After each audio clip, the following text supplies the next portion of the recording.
I'm Lizzie Wine with Transportation for Massachusetts. Jamie and I are here tonight on behalf of the 28 sponsor groups who wanted to bring the candidates together to find out how the next mayor will make our city more livable and improve transportation for everyone.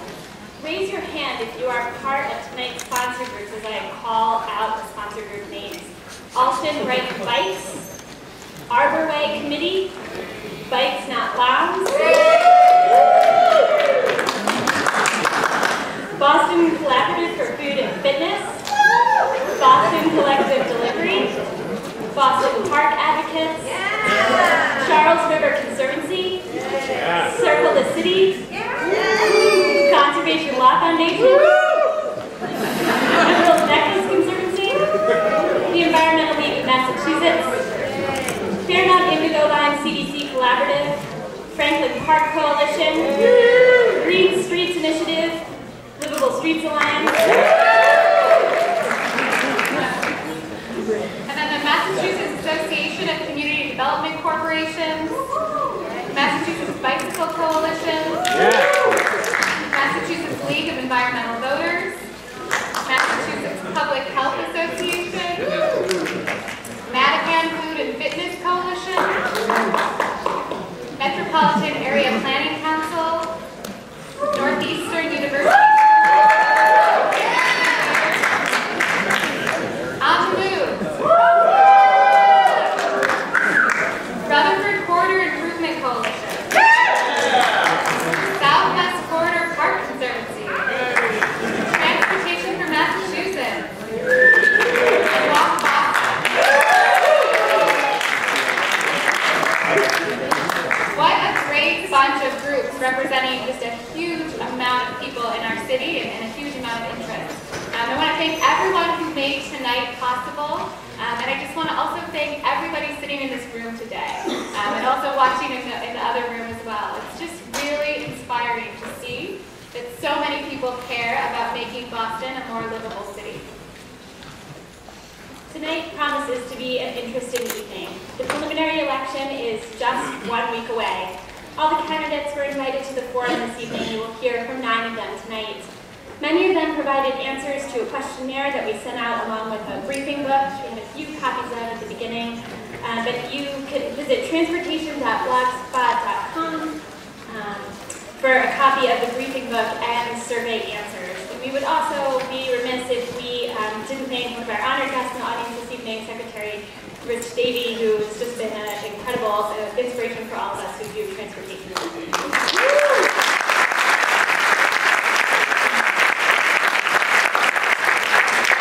Great, and lastly, I just want to remind everyone to please turn off all electronic devices, or at least turn off the sound. If you want to, you can use your device to follow the debate live on Twitter. It's actually, the hashtag is Mayor4LivableBoss, B-O-S. And you can also tweet a question to the candidates if you have one, and you're able to use the basket in the back. Great, and then we're just going to turn it over to our moderators for the evening. Stephanie Pollock, the Associate Director of the Kitty and Michael Dukakis Center for Regional and Urban Policy, and Paul McMorrow, the Associate Editor at Commonwealth Magazine.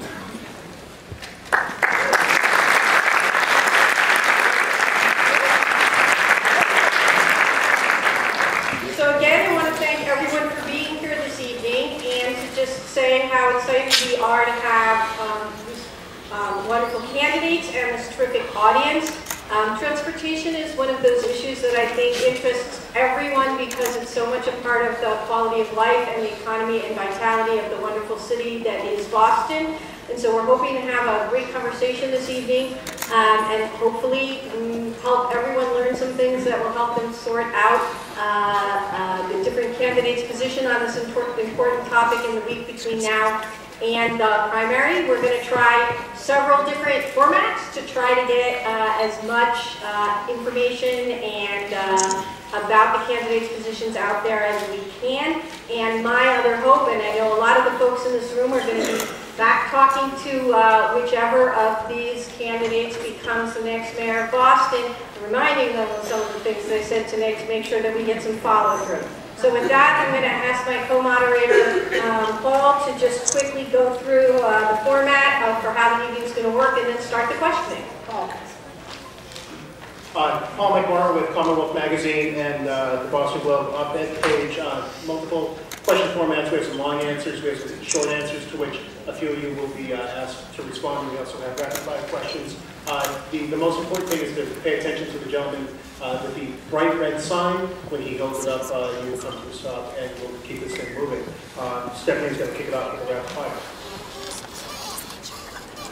So the way this format is going to work is we're going to periodically take breaks, and we're going to ask you some rapid-fire questions, and actually, we're going to ask you some yes or no questions, and if later in the evening you would like to build on your answer, you are, of course, welcome to. I don't know, Paul, what do you think? We're going to let them answer present if they... No. Okay, so you've got to answer yes or no. So, when we ask you yes or no, and then in some cases we will say you've got a few seconds and we'll ask. So the first one is we're going to give you, we just want 10 seconds, a few words from each of you to name a neighborhood in Boston and 2 things about that neighborhood that you think contribute to livability. We're trying to get at what you think of when we use the word livability. So for this one, I think what we will do is we'll try different orders for these, but for this one we'll start at this end and work down, and then the next one will go the other direction. So Felix, why don't you take this first? A neighborhood, and so a couple of words or phrases that make it livable. The only candidate who lives in Jamaica Plain on the stage. I'm going to go with my home neighborhood of Jamaica Plain. Might play to the crowd there a little bit, but there are 4 public MBTA train stations in Jamaica Plain. There are Forest Hills, Ray Street, Stony Brook, Jackson Square. That makes Jamaica Plain very T accessible. But also we have probably the best bike lanes in the city of Boston. Yeah. All right, I'm going to go with my neighborhood, the Dudley Street neighborhood. And what do we? I would say JP, but no, we have actually been able to, by design, create small open spaces and trying to network open and green spaces in our neighborhood so that no child has to walk more than 5 minutes before they can find a place where they can play with other children. Great. And again, we're not saying these are your favorite neighborhoods. We're not asking you to pick a neighborhood and what makes it livable, Charles. Dorchester. Yeah. North Dorchester. Of course, Franklin Park. Franklin Park is where you can meet people. Franklin Park is where you go work out. Franklin Park is healthy, and it's about being healthy. So Franklin Park. Great, John. I'm going to go with Alston, and I will reference the park right across from the bus stop dining restaurant there, which we're taking my kids to play. But why I really am bringing up Alston is Western Ave, the only cycle track in the city. I have biked it, and it's a very enjoyable 45 seconds.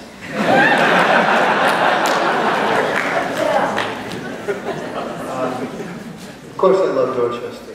It's my home. But I'm going to say JP. Thank you. I've converted in terms of just falling in love with JP. It's a great place with a wonderful downtown area where you can buy all sorts of things and then fabulous open space. I think it's definitely a neighborhood that I've come to really appreciate greatly in this campaign. I'm going to say Savin Hill. We have 2 train stations. We have, right within walking distance of each other, we have a tennis court from the City of Boston Parks Department. We have a basketball court. We have a beach. We have a baseball field. We have a lot of trees. We have a lot of area around there in the space. And as mayor of the City of Boston, I'd like to take that area and improve it and make sure that every neighborhood has an opportunity to have some of the things that Savin Hill has.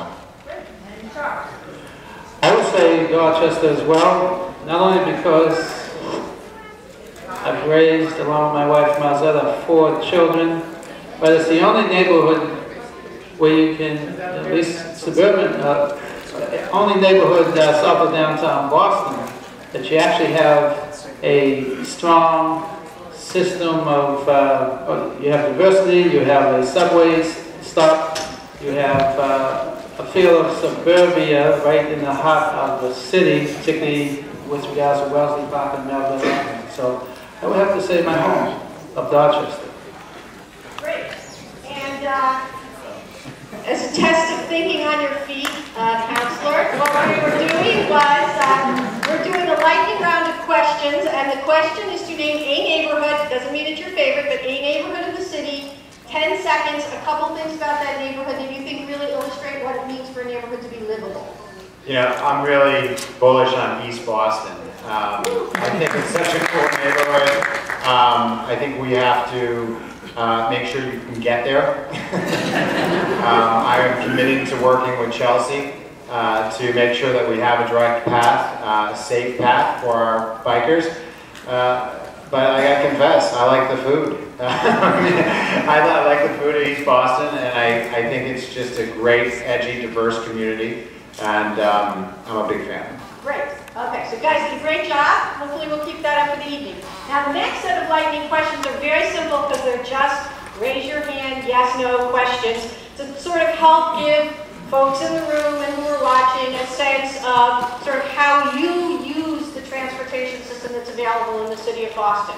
So the first question is, at any point have you commuted to work primarily not in a car? In other words, using transit, a bike, walking? Yes, if you get ready. Okay, great. So everybody's done that. Good for you.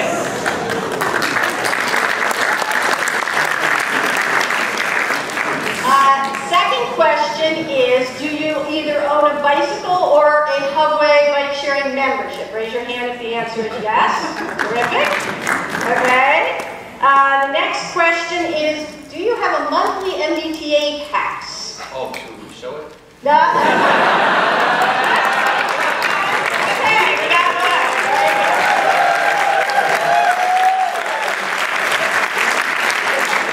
Very good. She's not talking Charlie car. No, not pass. An actual pass. A Charlie card. Okay.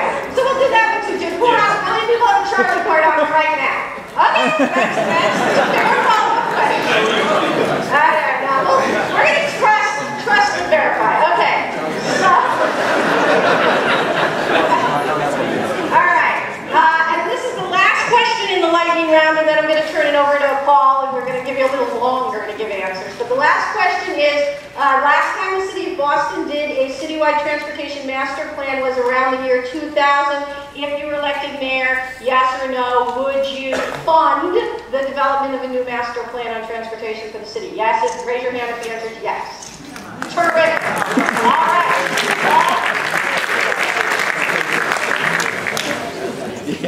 We are moving into a long-form question. This is the first and only question that the candidates had in advance. We'll have 90 seconds to answer, and then we have time for a 30-second follow-up. We're going to work in a predetermined random order, starting off with Felix.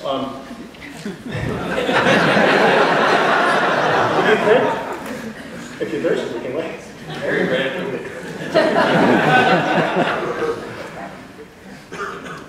Please tell us, what's your top transportation priority, and give us a couple of examples of how you would actually implement it in office. Promoting transportation equity and universal access would be my top transportation priority. An awful lot of it comes from my commitment to working with poverty in our city. You know, 1 in 5 Bostonians live under the federal poverty line. It's a very low line. It's $23,000 for a family of 4. 1 in 5 live there.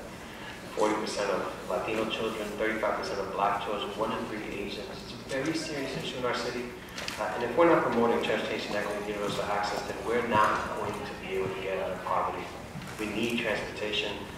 Some of the ways that we're thinking about it is to ensure improvements are made to our transportation infrastructure to protect low-income residents and, continuing to keep housing costs affordable. The other one would be working with the MBTA to keep public transportation safe, reliable, and affordable if it's to be public, it has got to be affordable. If it's not affordable, then in fact, you could really be gauging whether or not it is public, even if you call it so.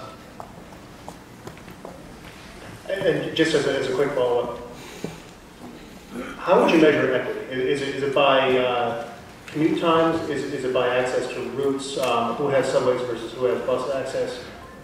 What are the metrics there? Let me answer that by example. You know, where I live in Jamaica Plain, I spoke of our 4 train stations that we have in our neighborhood. I can get to City Hall, where I work now, and on a train in about 20 minutes.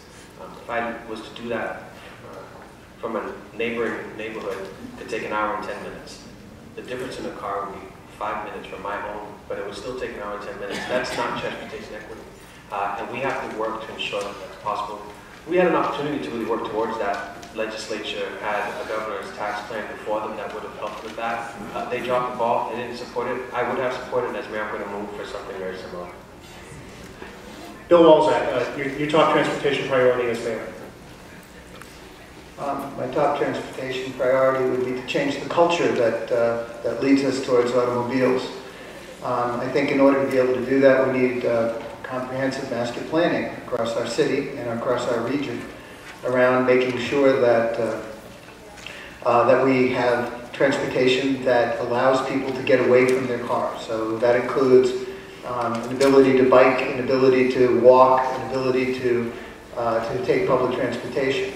I think public transportation is the key element here. If we're able to make sure that we have a top-notch transportation system as opposed to one that's ranked, I believe, 17th out of 29 cities right now, we will be able to convince more people to leave their cars behind. But we also need to be able to extend the hours of that. We need to be able to eventually go to a 24-hour city, but we have to figure out how to pay for that. But we certainly need to extend the hours of it.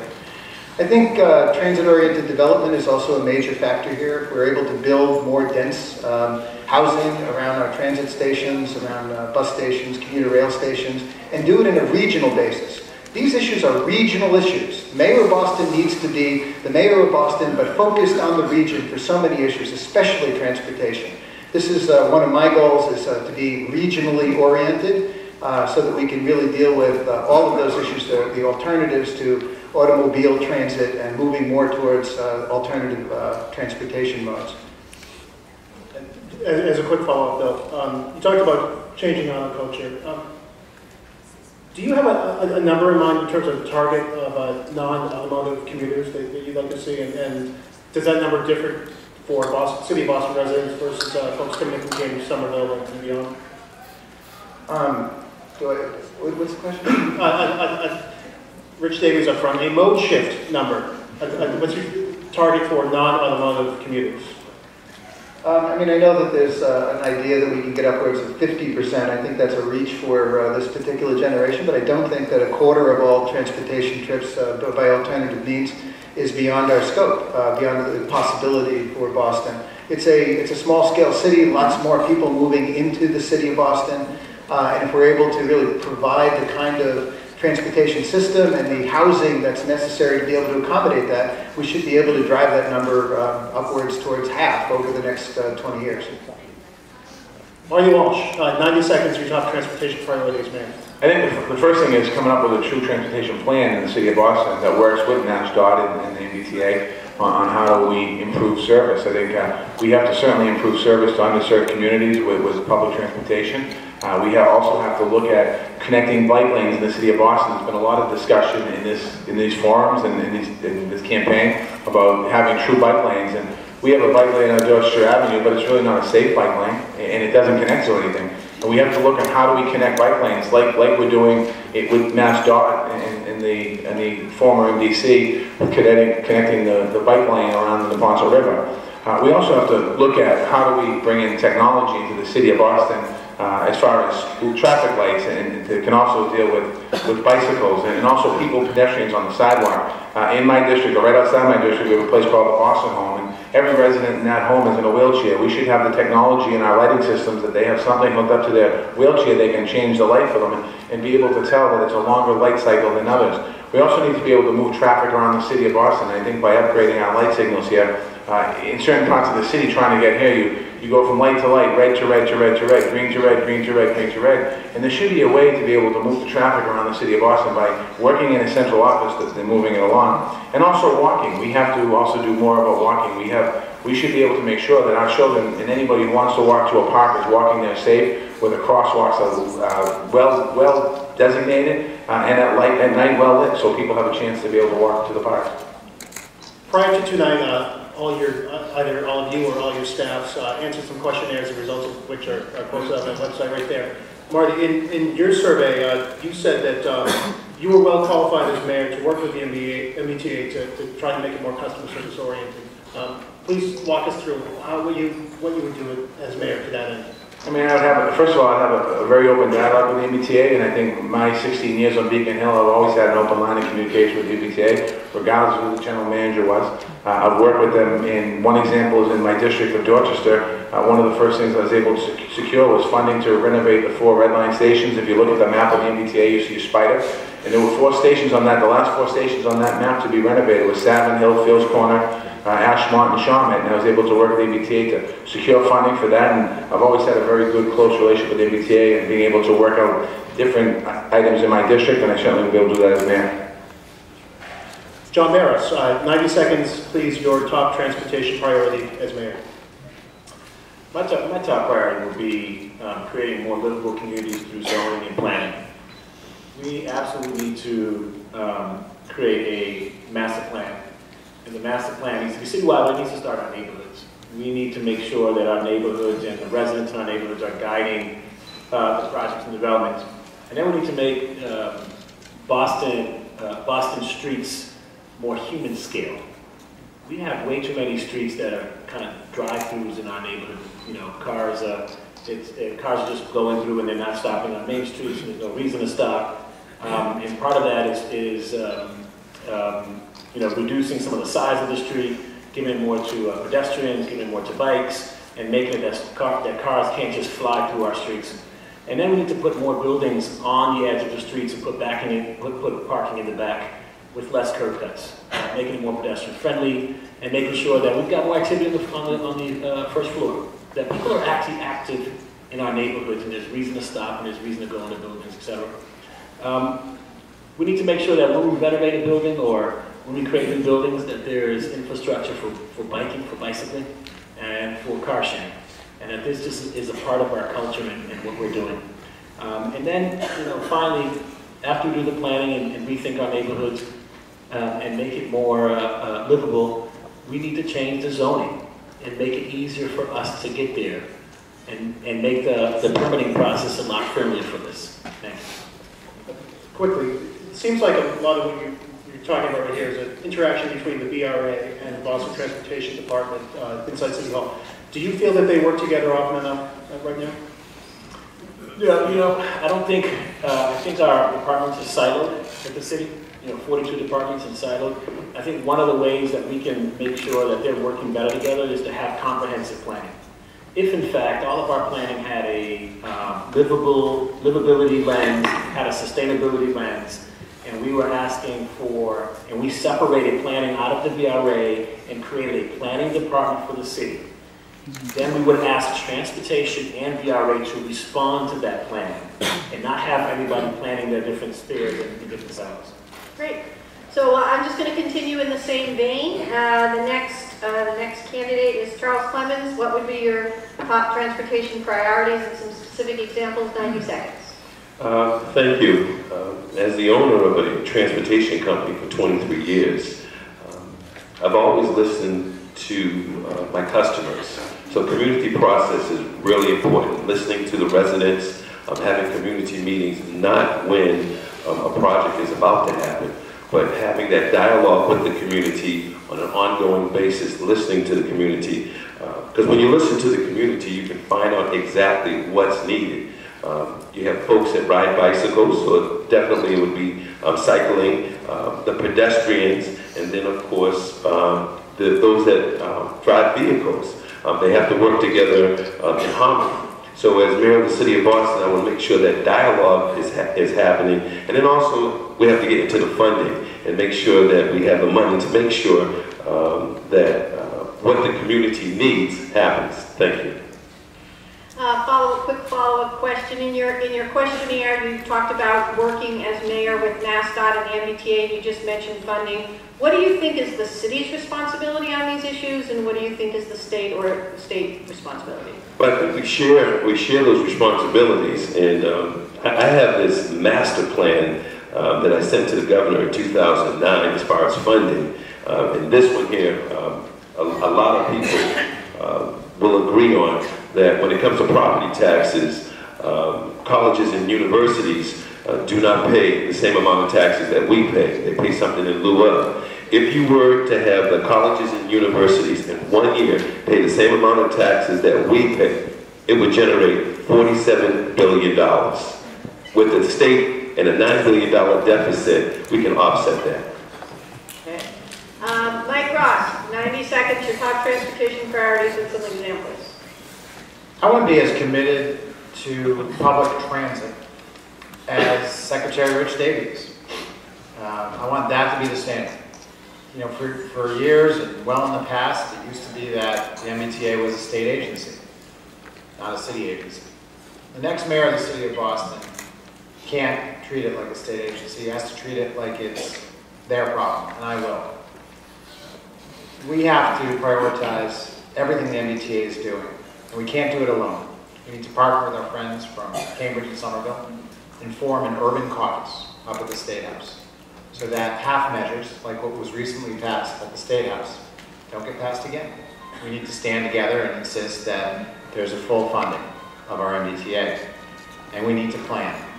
We have housing in the city that doesn't have access to transit, and transit in the city that doesn't have access to planning, to transportation. We have the Fairmont line is a favorite of mine that I've been going to, and there's no housing around. Here's actually an investment that's been made all the way out to Hyde Park, where it's perfect to build trans-oriented development. Even in Ashmont, you know, the Caruth building, a single building. We have the opportunity to do so much more. I'd like to build our neighborhoods, affordable housing, market rate housing, student housing, elderly housing. To do that, we're going to need transit, which has become the limiting factor. And a quick follow-up question. You mentioned that you would form an urban caucus at the State House. Given what we just saw happening in the legislature, what would you do differently that would have won us more funding for the T than we were able to get? We would have told our state reps and our state senators to stand up for the cities that they represent. We would have insisted that they support the governor, that they support his veto, that it didn't have to get to a veto, that adequate funding would have been put into our MBTA, not 1 year, not 2 years, not 5 years, but 10 years, but over and over and over. And no one is stronger than some mayors and city councilors standing together. But we don't treat Cambridge like our ally. We treat them like the enemy. We need to change that. Great. Councilor Nancy, your turn. Top transportation priorities. Well, I want the public transportation system to move into the 21st century. Our residents have a much different lifestyle today than they had 50 years ago. So that means looking at extended hours. We have many people who go to work at 3 a.m., yet they cannot access rapid transit. We have many people who live in Hyde Park, Roxbury, Dorchester, Mattapan, who don't have effective access to rapid transit in spite of the tremendous investment we made in the Fairmont line. The Fairmont line is a commuter line that doesn't provide evening service or weekend service. I would fight for LRV along that ride and extend and make that a part of our rapid transit system.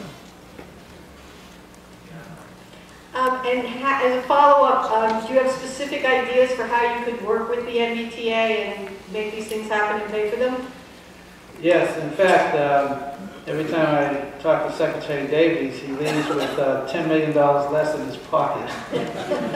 I think, you know, the city of Boston pays an assessment to the MBTA of $81 million in fiscal year 2014. I think it's more than reasonable to expect that the residents of Boston should receive some consideration for extending these hours by adjusting the budget. But I also don't believe it's fair that the MBTA is straddled with debt as a result of the big D. I think once we remove that debt from their balance sheet, it would free up some resources to do some of the other creative things that each of us have talked about tonight. Great. And finally, for this round, John Connolly, 90 seconds, your transportation priorities. Thank you. I just wanted to open by saying it's very embarrassing to be 10 feet for Secretary Davey and not have a Charlie card. I just want to say I did have one and I lost it, and that's the honest to God truth. I do have one of my Charlie tickets here. I'll tell you, it was used when I come off the campaign trail for a day. I like to spend that day with my kids. My 3.5, almost 4-year-old is obsessed with the T. And our mission was to ride every subway and what he calls the purple line. In the same day, we accomplished it. I want to just mention a red-blue connector could have saved me a lot of eggs.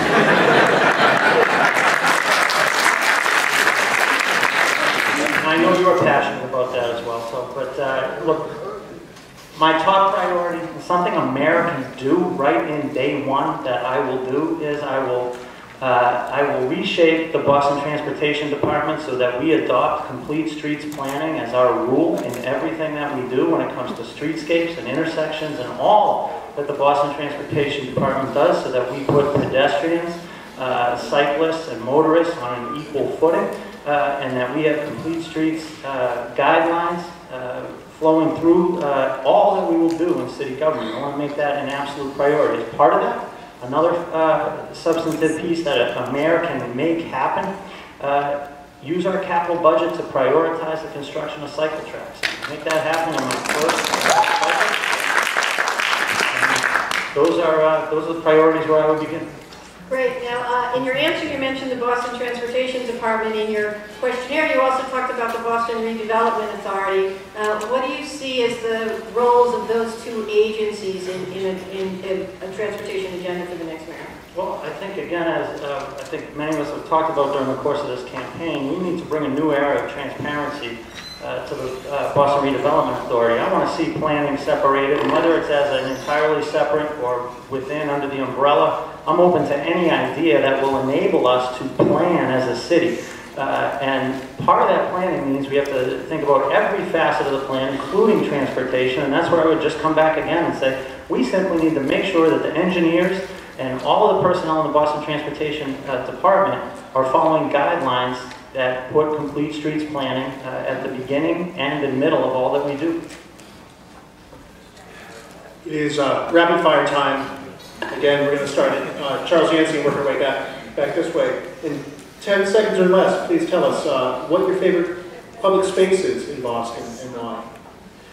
Actually, the Boston Public Gardens is my favorite spot when I have the time to get away from City Hall and debrief from major battles on legislative issues. Money. It wasn't my public space before this campaign started, but being over there a lot is Constitution Beach over in East Boston. I find that it's a great beach. The facilities over there with the bathhouse and the refreshment stands. That's something you don't see in an inner city beach, and I think it's nice. Bill. I think the Neponset River Bikeway is just superb. I love riding my bike down there and do it as often as I can. Mike. I'm going to say the Boston Common, because a group of us got together and we weren't happy with what we were seeing, and we brought it back, and we borrowed ideas from other cities to do so. John Conlon. I'd say Franklin Park. I love it. That's very close to where I live, and again, for me, a great place for family to go. Charles. Franklin Park, cookout area, ponds, baseball field, golf course, tennis courts. It brings back great memories. John. Of course, City Hall Plaza. Such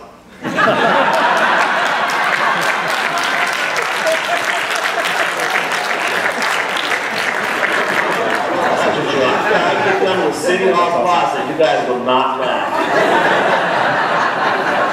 Right now, Franklin Park. I'm going to go real personal. It's Jefferson Park. It's from coaching youth sports there, youth baseball, and I just have such great memories with the kids that I coach at that park. We all know that Boston's a great walking city. Please raise your hand if you would plan on appointing a staffer who will be a point person in your administration for walking and pedestrian issues.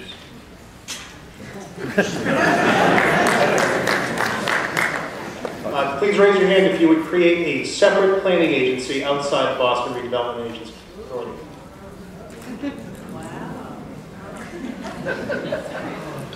Please raise your hand if you would support a meaningful increase in the number of taxi medallions that the city awards.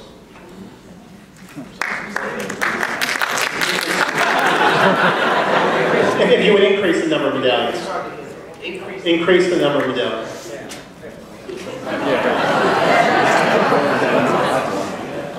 And please raise your hand if you would support congestion pricing in the downtown area for commuters. Great.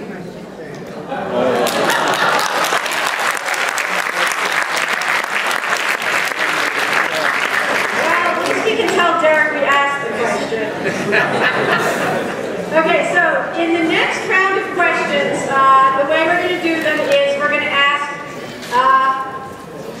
one question to a specific candidate that we, again, randomly pick the order, and then we're going to give two people an opportunity to respond to that answer and to provide their own answer. So as an example, this first question I'm going to ask Marty Walsh, and then I'm going to give Bill Walczak and John Barros an opportunity. And so in this round, everyone will get a chance to be the first answerer, and you get 60 seconds for that, and then everybody will eventually get a chance to do a couple of the 30-second responses. So, Marty,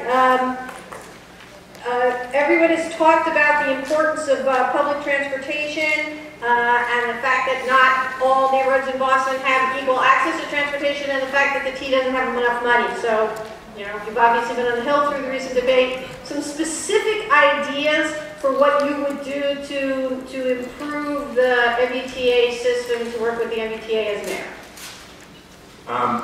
That's a good question. I think, first of all, work with the MBTA right now after the funding package we just did. I know some people up here in the stage say we haven't raised enough taxes to deal with the transportation system. However, in this package, we address the transportation issue. So the first thing I do is work with the MBTA on seeing how we can collaboratively work together, even getting more money into the MBTA through private development. I think it's very important. I think there's some neighborhoods that are underserved that we have a plan to try and bring economic development to those neighborhoods, and ask some of those developers that when they come into a neighborhood to help us with funding some programs so we can improve bus lines. I think we also have to work with the MBTA in making sure that we keep the fares equitable, particularly on the Fairmont line. The Fairmont line is fairly a new line, not a new line, but there's 4 new stations in the Dorchester area, and work with people trying to do the trades-oriented development there, not just housing, but also bring in some economic development there. And I think the best thing to do is have a true partnership, a relationship that goes back and forth, not a one-way relationship and not when it's convenient, but have a consistent discussion about how we can work together. Bill Walczak. Well, the tech tax is about to be repealed, and this is a great opportunity because we're going to have to replace those dollars, and maybe we could go back to the original plan by Governor Patrick for $1 billion a year that not only stabilizes the MBTA, but also replaces some of the ancient cars that we have on our lines.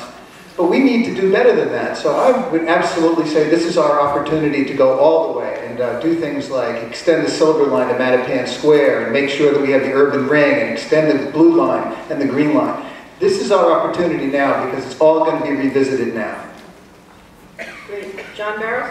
So we are asking Marty a question? No, you're responding to the question and the previous responses. All right, off the hook, Marty. It's unfortunate we did not pass Patrick's legislative package. And you know, I think we were a failure in 2 different places. There was a failure at the state level, and then there was a failure at the city level in terms of leadership. Boston didn't have a plan. We didn't have a voice. We watched the state legislative body go back and forth between the governor and our state legislators, and we didn't really say anything about it. Most of us don't even know what we're going to do with the $800 million. We need to plan for our transportation system so the next time our political officials are having a conversation, we can be in it. Quickly. Actually, we did raise transportation funds in the legislature this year. What we didn't pass was the other things, the other proposal the governor had. And the transportation funds that were allocated is actually up to Secretary Davey to work on allocating that. So as the mayor of Boston, I would certainly work with the secretary to help see where he would allocate some of those funds and try and work with him on behalf of the city as well. Okay. We're going to have some guest questioners come up throughout this round, and so we're now going to have our first guest questioner, and he's going to have a question for Felix, who will have 60 seconds to respond, and then we're going to ask Mike Ross and Marty Walsh to do 30-second responses. So introduce yourself to the candidates and our audience. Hi, my name is Todd Constantino. I live in Rosendale on the Mattapan line. Thank you. One of the main reasons my wife and I decided to buy a home and raise our children here in Boston is our belief that we would not need to rely on a car for transportation. I have a bus stop at the end of my street, but the T stations are over a mile away from it. I find riding a bicycle to be the quickest, easiest, and most fun way to move my children and myself around our city. And as a car-free parent of young children, I'd like to know, what are your priorities to make sure that the city's transportation policies meet the needs of all its residents? Sure, thank you. You know, my brother is a car-free parent who lives in Rosendale and travels every day with my 5-year-old nephew on the back of his bicycle. Your question, Todd, is quite personal to me. I want to know that my brother and my 5-year-old nephew can travel safely throughout the city of Boston. You know, I had the privilege of going to a Bellow City conference in Seville, Spain, to talk the idea around bicycling. Cycle tracks is, we have to move from the idea of cycle tracks being nice to the idea of cycle tracks being necessary, and to ensure safety in our streets. You know, in Seville, it's awesome. It's separated, it's painted green, everyone knows that's what it's supposed to use. We have to connect our bicycles lanes, and under my administration, our new cycle tracks, to make sure that they lead someplace, not just to downtown, but lead to other neighborhoods, so our neighborhoods can be connected. And we also have to understand that when we do development in Boston, when we plan in Boston, that there are 4 basic modes of transportation: the vehicle, public transportation, pedestrian, and cycling. And we have got to make sure that all 4 are safe and accessible every time we develop, not some of the times, but all the time.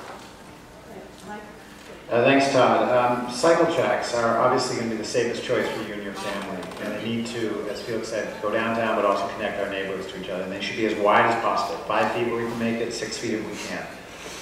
I also have a vision for connecting the Boston Common all the way to Franklin Park. Frankly, trying to connect the Rose Company Greenway through downtown to the Boston Common, and then all the way with one continuous cycle track lane, so that you and your family can take longer and longer rides and one day do the entire thing.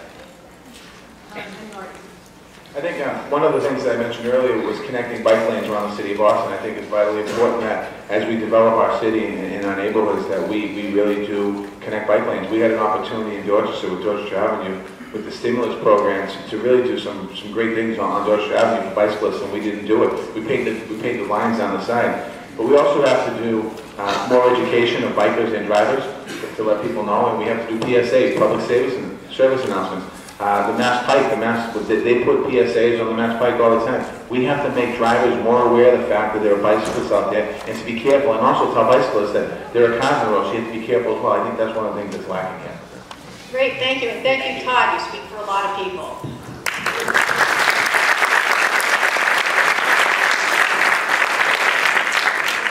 We've heard a lot about bike lanes and cycle tracks tonight. We're going to keep that going for a little bit more.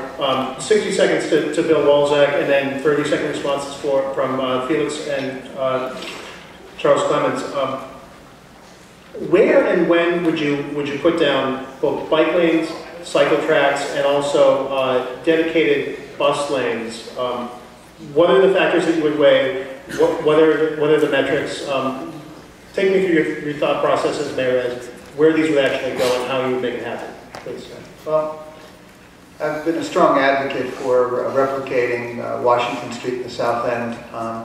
That's the road that I go down when I'm traveling from Dorchester to downtown on my bicycle. And I go down Washington Street because of the fact that the Silver Line lane is there. And I think it's a good match for bicyclists. When I think about a 12-foot wide or 15-foot wide lane that we share with the Silver Line, you're certainly not going to miss the Silver Line bus, at least seeing it.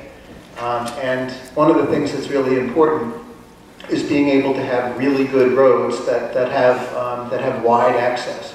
So my thinking is that we need to start reprogramming our streets, and that we have certain streets that are going to be much more favorable towards bicycles and public transit buses, that are also have timed lights and other things to make public transit more efficient and more competitive with private transit. And that we need to do it across the city and across the region. We need to have a regional system of that we know. You look at, go to San Francisco, there's certain roads you can go out and come back in very quickly. We need to do something in Boston that allows for public transit and bicyclists to share lanes, so we can have really broad opportunities to commute. Felix, 30-second response, please. I'm saddened that the last city budget I've advocated for it, so my colleagues up here did as well, did not include the cycle tracks that we thought were coming to the public gardens of Illinois Cass. And as mayor, we will make sure that those cycle tracks come. I believe there was belief it would come, and they should come. When it comes to where else, I abhor top-down style leadership. In fact, I truly, as an organizer, believe with working with communities, whether geographic or communities of interest. And I think you should work with neighborhoods and with the cyclist communities about where cycle tracks should go and where they belong. But as I said before, we have got to move from nice to necessary when it comes to cycle tracks. Charles Clemens, please. Again, basically it's simply listening to the community, having the meetings with the community, listening to the community. For so long we have allowed government to actually do what they want to do. When we have these meetings and we listen to what the communities need, we take and we implement those needs. As mayor of the city of Boston, Clemens administration will be totally transparent. We'll bring everyone to the table, and we'll make sure that when it comes to bicycle lanes, pedestrians, we'll definitely put them number one. Thank you. Next question is another guest question. 60 seconds to Charles Yancey with 30 seconds from John Conley and Mike Ross. Thank you. Good evening. Good evening. My name is Ann Hirschbang. I live in the South End, and I think that we are very lucky to have such smart and capable people as the candidates for mayor of Boston.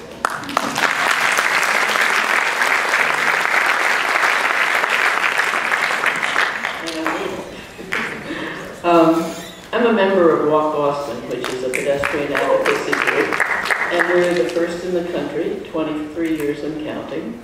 And in all those years, I've been working on pedestrian issues and environment. And pedestrians tend not, I think with you men, but tend to be sort of overlooked. There's so many of us,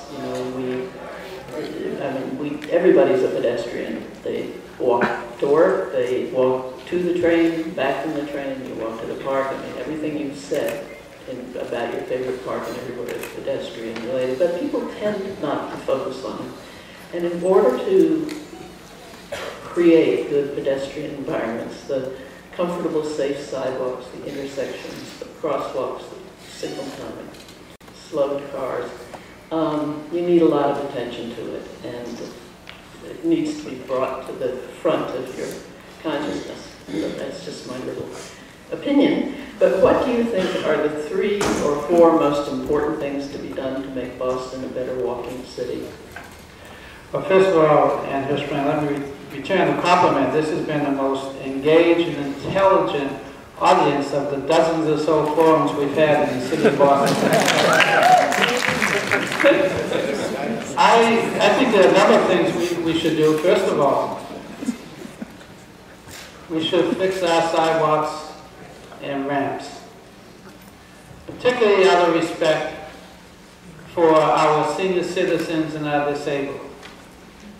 Secondly, I believe that we should increase enforcement of parking laws.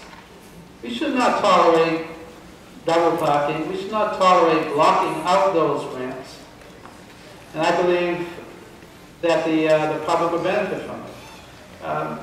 Thirdly, I think we have to increase the level of awareness with regards to those on bicycles who actually find their way on sidewalks. I think that creates a very dangerous situation for many of our pedestrians as well. So more infrastructure repairs so that those in wheelchairs can actually use our sidewalks. More enforcement of the laws around our ramps, and more dedication in terms of raising the level of awareness for pedestrians and bicyclists alike.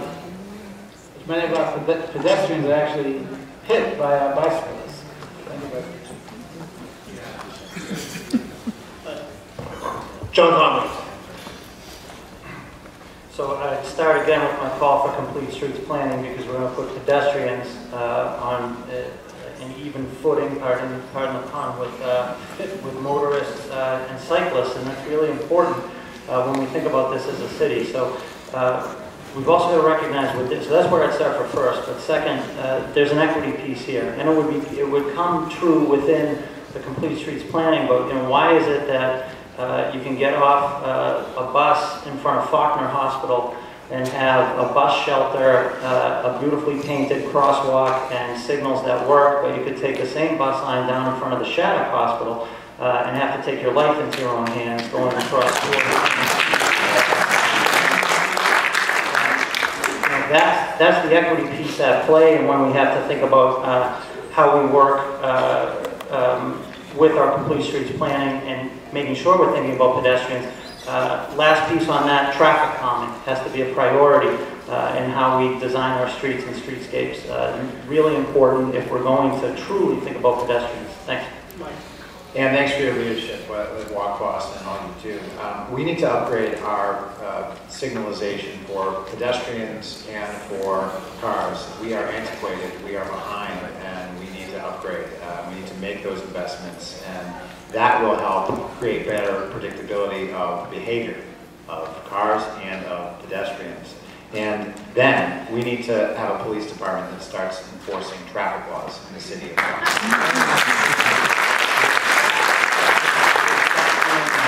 Holding us back. And when we do this planning, and then we also, only then can we start to really focus on bikes. But you can't start with bikes. Let's start with the cars, because in a battle between bikes and cars, the car always wins. And we also have to, as we plan, think about accessibility as well. Thank you. Thank you, Ann.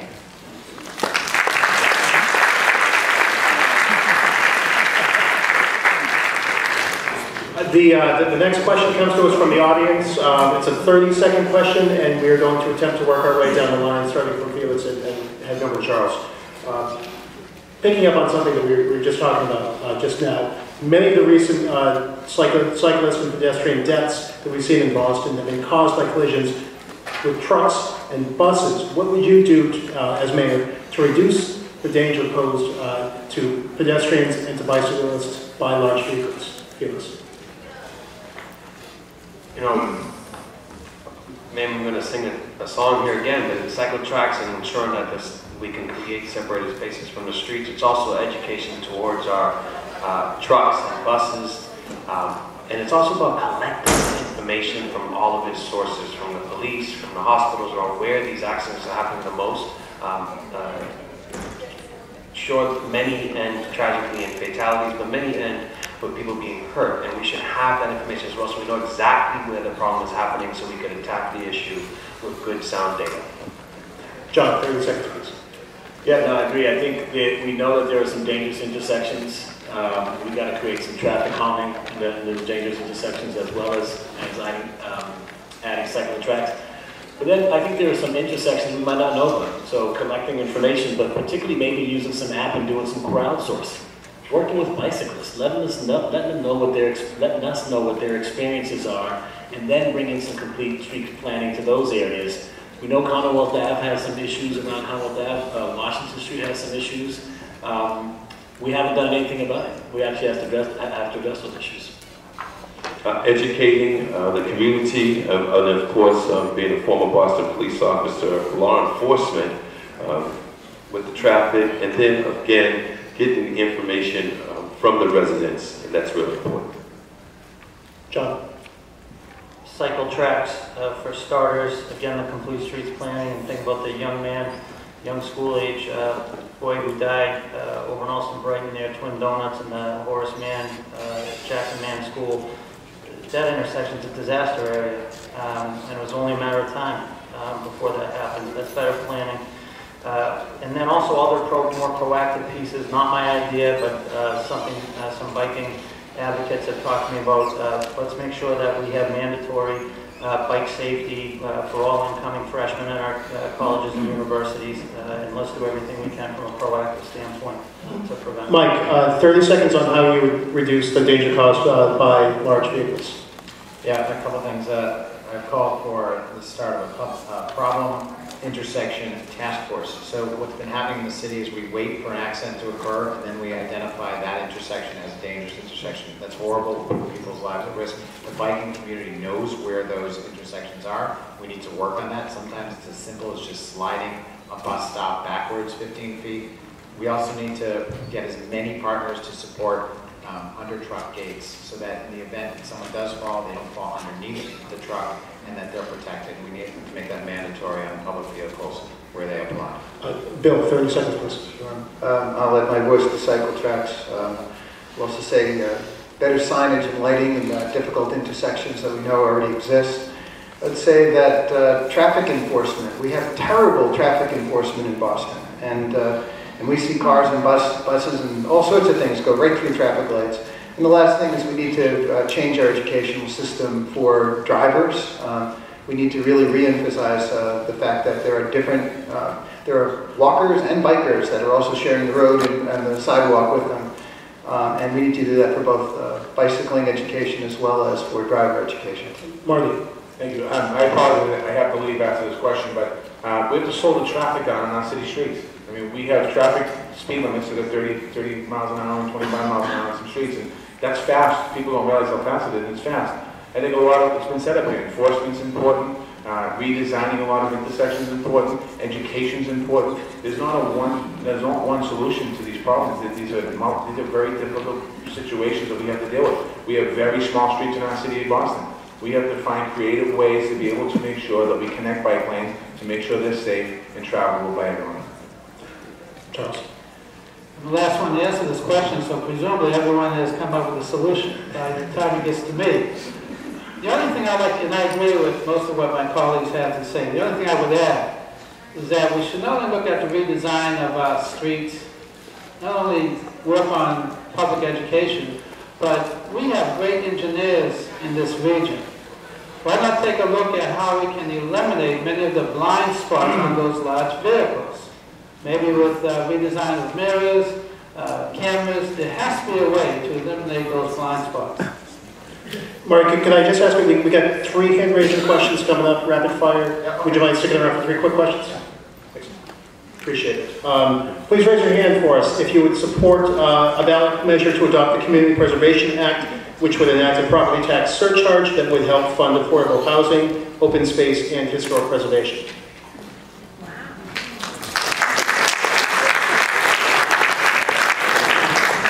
Please raise your hand for us if you would support an increase in the local assessment that Boston and other towns provide to the MBTA for service.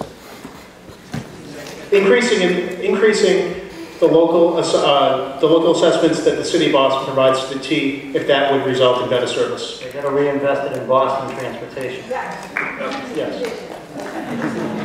And raise your hand if you would support raising other new local or regional revenue streams that would go into transportation. How about gas? MBTA. Transport, sorry. You're excused, Marty. Thank you. I think I already wrote on that. Yeah, we're going to need some tissue up here, some water drop. Spill it. Before we get electrocuted. We have a question coming to us from Twitter, starting with Charles Yancey working our way back here. In 1 to 3 words, how did you get here tonight? And Marty, you can feel free to shout out on you with that. Charles. The mic doesn't work, so I guess I don't get a chance. I cannot tell a lie. I took the car to a coffee school. Bill. Yes, I'm ashamed to say. I started off this campaign bike riding, but I've traveled a lot and I've had a car. Mike, how did you get here? I carpool.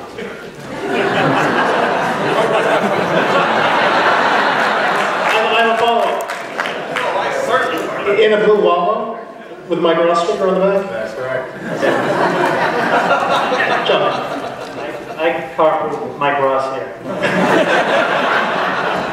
I walked here from my last meeting, but I will confess I'm going to be leaving here in a car.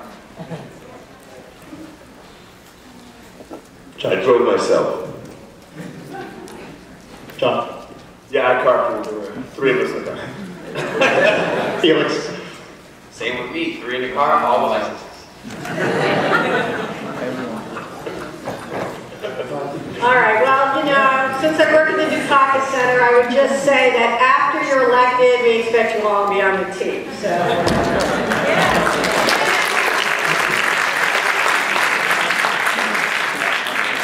And I would also note, having worked to try to get the Community Preservation Act enacted in Boston the last time it was on the ballot, I'm absolutely thrilled by that show of hands, because that is a big difference in 10 years.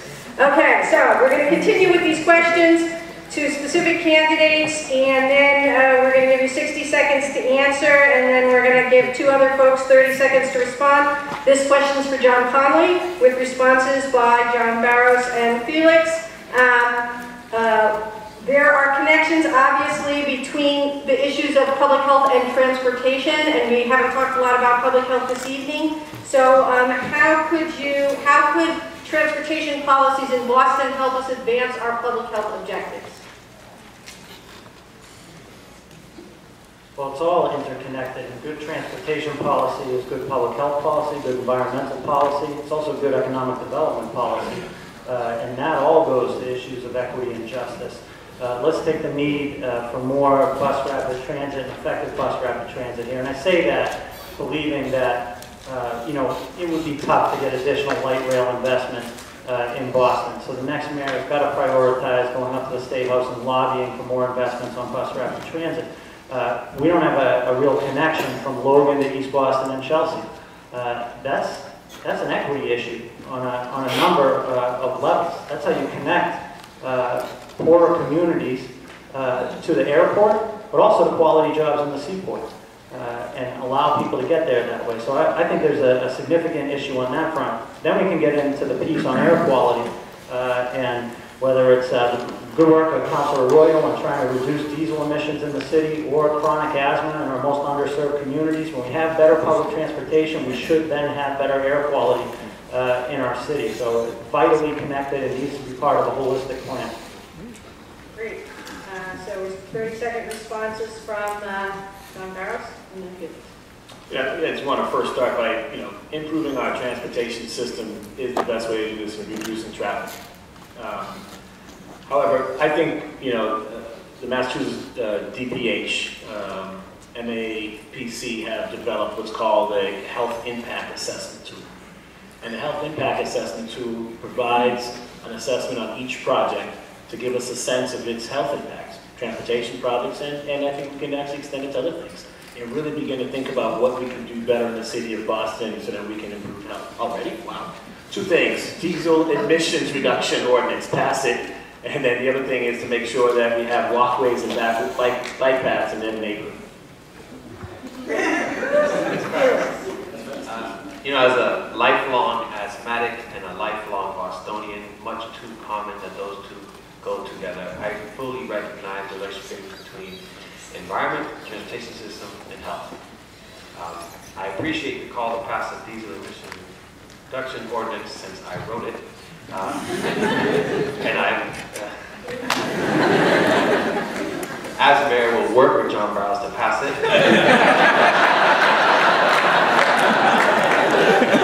Listen, our high asthma rates, I use that as an example. That's neighborhoods that don't have the same access to public transportation that other neighborhoods have. Mattapan, Roxbury, parts of Dorchester. We know this. That's where the high asthma rates are. East Boston, we can have a whole conversation about what the airport's doing today, quality in East Boston. And it's key. We have to put forward modes of transportation, pedestrian-friendly, bicycling, public transit, vehicle. Once you do all four, then people will use the vehicle less. But you have to make sure that all four are available, accessible, and just. Great, thanks very much. So now we're going to do another guest question. This question is going to be for Charles Clemens, and then we're going to ask for 30-second responses from Mike Ross and Charles Yancey. Stacy? Good afternoon. Loud, tell people who you are. Hi, my name is JC Lasanta, and I'm a youth organizer with Bikes Not Bombs. I'm 16 years old, and we work with a group called BOCA, which stands for Bicyclists Organizing for Community Action. And what we do is, the community, we do chain reaction all over the Boston area. We do tune-ups, 3 things like that, community easy access to getting flat top, inner tubes, tires, things like that. And my question is, what creative solutions will you come up with to engage youth in other communities that are typically underrepresented in the transportation decision-making process? Thank you.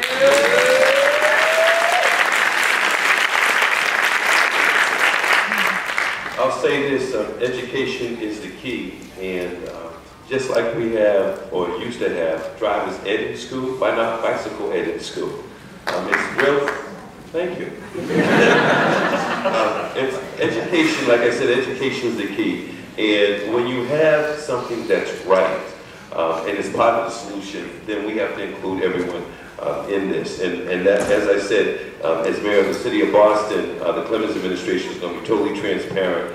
And when we have organizations like yours located in beautiful Jamaica Plain, we'll definitely bring you to the table. And of course, have field trips to your organization, but also have you go into the schools and help teach the youth. Because the youth need to hear from the youth. Mike? We talk about planning up here, and as a city councilor, I have a pick for planning processes that the BRA runs. And for a northeastern plan, I chose to have a youth be my representative. She's a member of Social Latina, lives in Mission Hill. Not only was she probably the most prepared person in the room, she probably contributed the most to the conversation. I'm also going to have my youth on the school committee have a binding vote for a school committee decision as well. So I believe in full empowerment of our young people. I would certainly involve young people in the policy-making process, not only with regards to transportation, but many other vital issues. I believe that we should include young people on a newly formed transportation council that will take place under the Yancey administration. Terrific. Thank you very much, JC.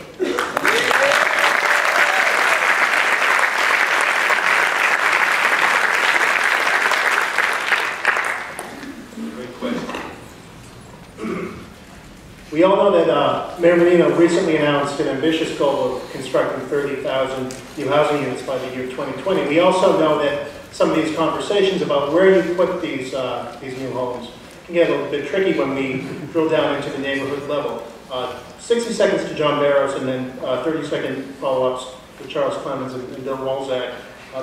What would you do to implement an ambitious housing goal like this, to ramp up housing construction on the neighborhood level? But I think Menino's been dead on housing being really important. 30,000 housing units critical. Love the blueprint, what I've read, and his goals of including more working and middle class families in affordable housing. Really important. I think the challenge with what's happened though is that the city's already started to sell land for the housing. We've already started to put developers in position where they are paying a certain amount of money for the land, and they've got ideas of how they're going to use it to get their money back. And we have not planned with neighborhoods and residents about that. So we've once again put residents and developers on the opposite side of development, a plan that I think is the right plan. And we've created a situation which then is going to say, oh, Boston residents and community planning stops development. Well, we've set it up. We've got to do better planning. We've got to do better planning where the residents are leading that planning process and we know where we should be putting these houses. And then developers are hearing from those plans and saying, well, I'm going to invest on these lots here because I know residents want the housing units there so that we don't create the clash that's about to happen. Charles Clemens. Exactly, and also moving the BRA from City Hall, having it partner with the Main Streets and, of course, the Neighborhood Development Corporation. But again, having the community at the table with the process. Thank you. Bill? Sure. Well, I'm going to take a little different tact on this. I think that there's certain issues that need to be handled regionally. And housing is definitely one of those regional issues, along with the sea level rising, transportation, economic development. We need a significantly bigger number than 30,000 units in order to be able to stabilize or to decrease housing prices, which are driving so many people out of the city, making it impossible for people to stay. So we're going to need a regional approach to that. We're also going to need to really do dense, transit-oriented development, and that has to be a major part of any solution for Boston's housing crisis. We have a question for Mike, and then with 30-second follow-ons from Charles Yancey and John Connolly. We all know that improvements in transportation infrastructure, improvements in amenities, tend to drive up property values. What do you think the role is of a mayor, and how would you go about addressing gentrification and displacement issues? We need to build more. We need to build much more significantly than even the 30,000 goal set by the mayor.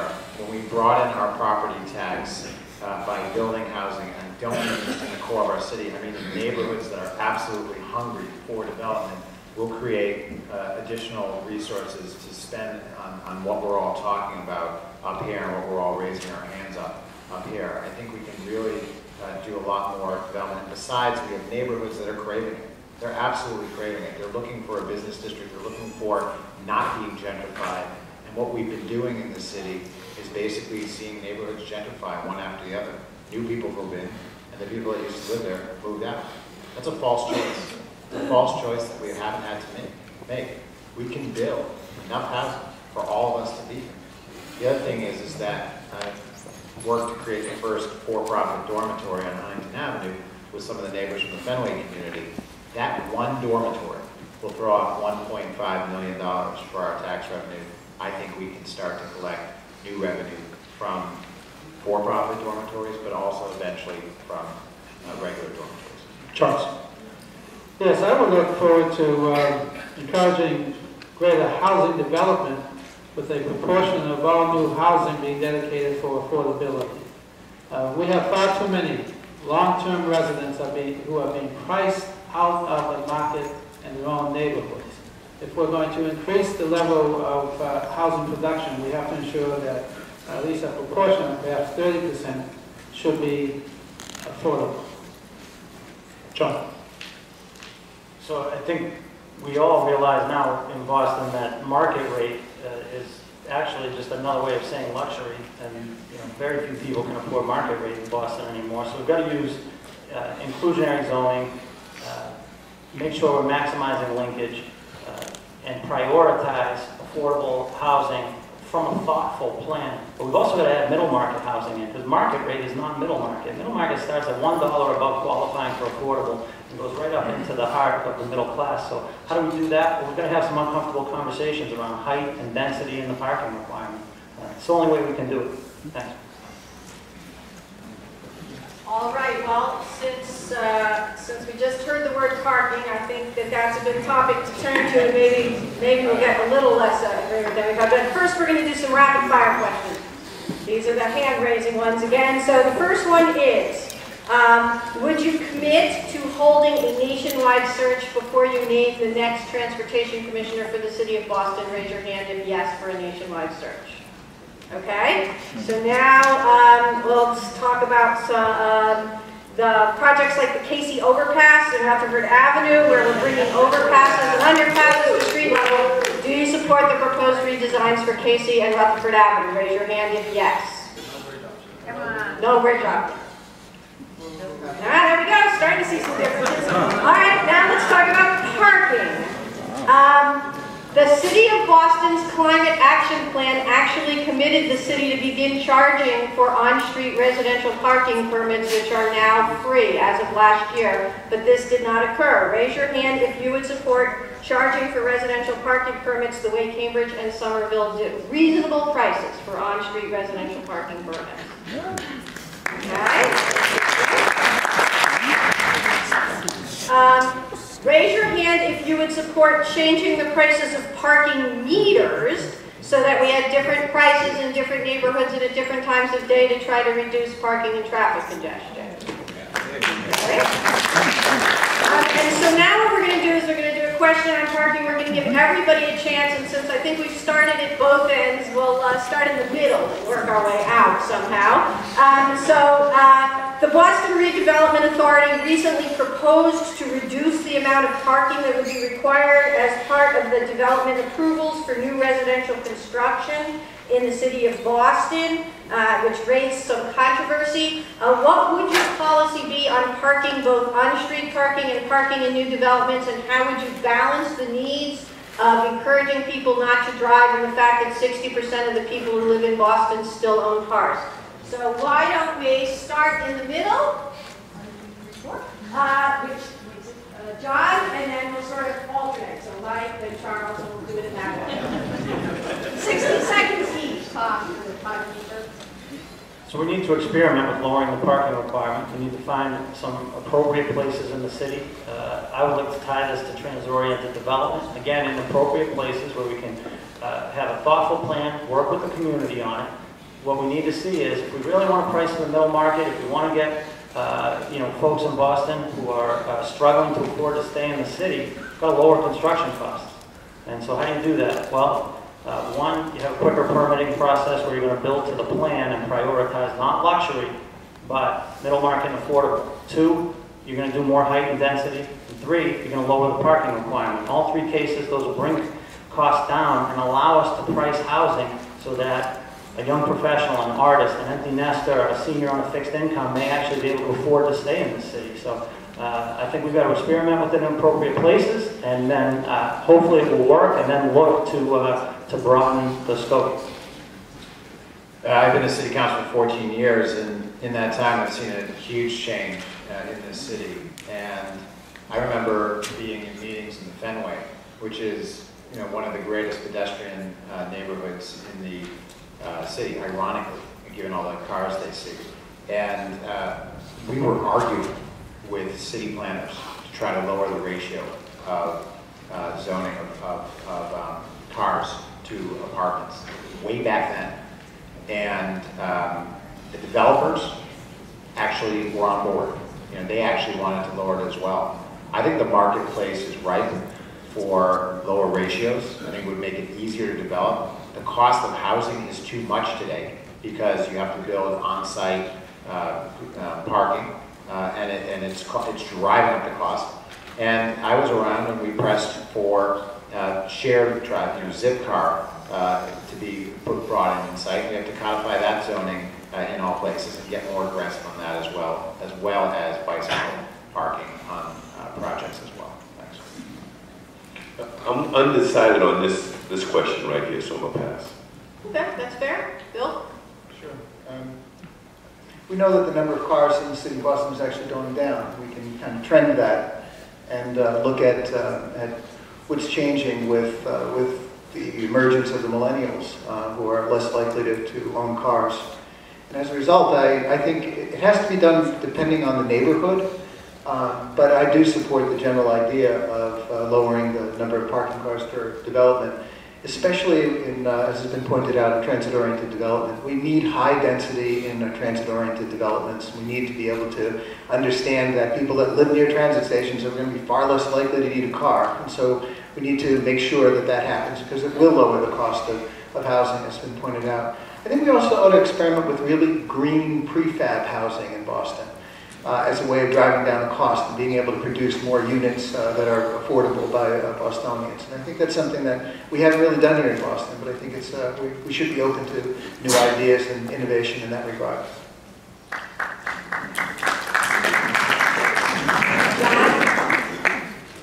I'll start with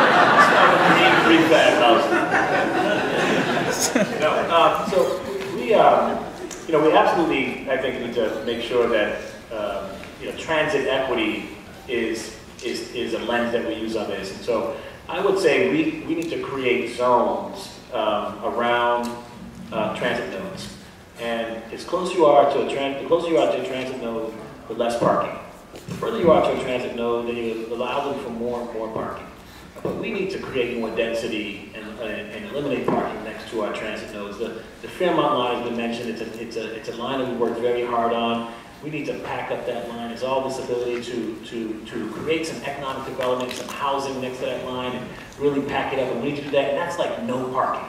But then as we get further into the neighborhoods where there aren't really good access to transportation, we need to have a different consideration. And I think we can balance this and make this work in Boston. Well, I differ with the VRA on this. I think it has to be on a case-by-case basis in conjunction with neighborhood associations, because it may not be realistic to go with limiting the amount of parking spaces in areas that are already choked off for any parking at all. And with regards to the Fairmont line, I would not support limiting parking until we have a full-service line.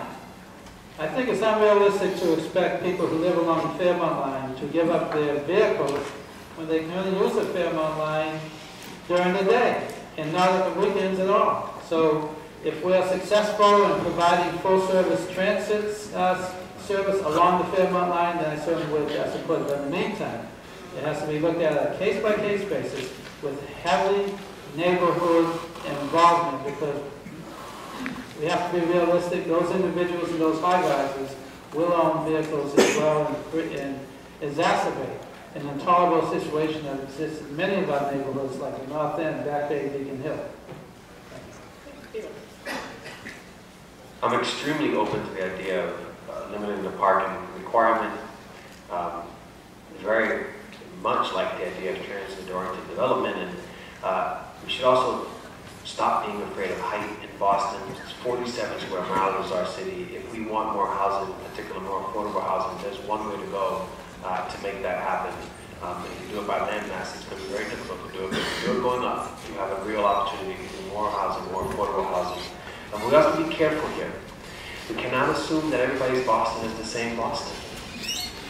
You know, low-income families, we know the neighborhoods they live in, the census tell us where they are. They also happen to be the neighborhoods that don't have access to safe bicycle lanes and don't have great public transit services. And when we have got to ensure that before we limit the one way they can get around quickly, that we are bringing bike lanes to every neighborhood in Boston, cycle tracks to every neighborhood in Boston, that we're looking at fair and equitable public transit in every neighborhood in Boston. And that's how we, frankly, help spur our economy and bring families out of poverty into the middle class. Great, thank you. Paul? We have a rapid-fire question from Twitter. Please raise your hand for us if you would allow innovative taxi and ride-sharing companies like Uber and Lyft. Question from the audience.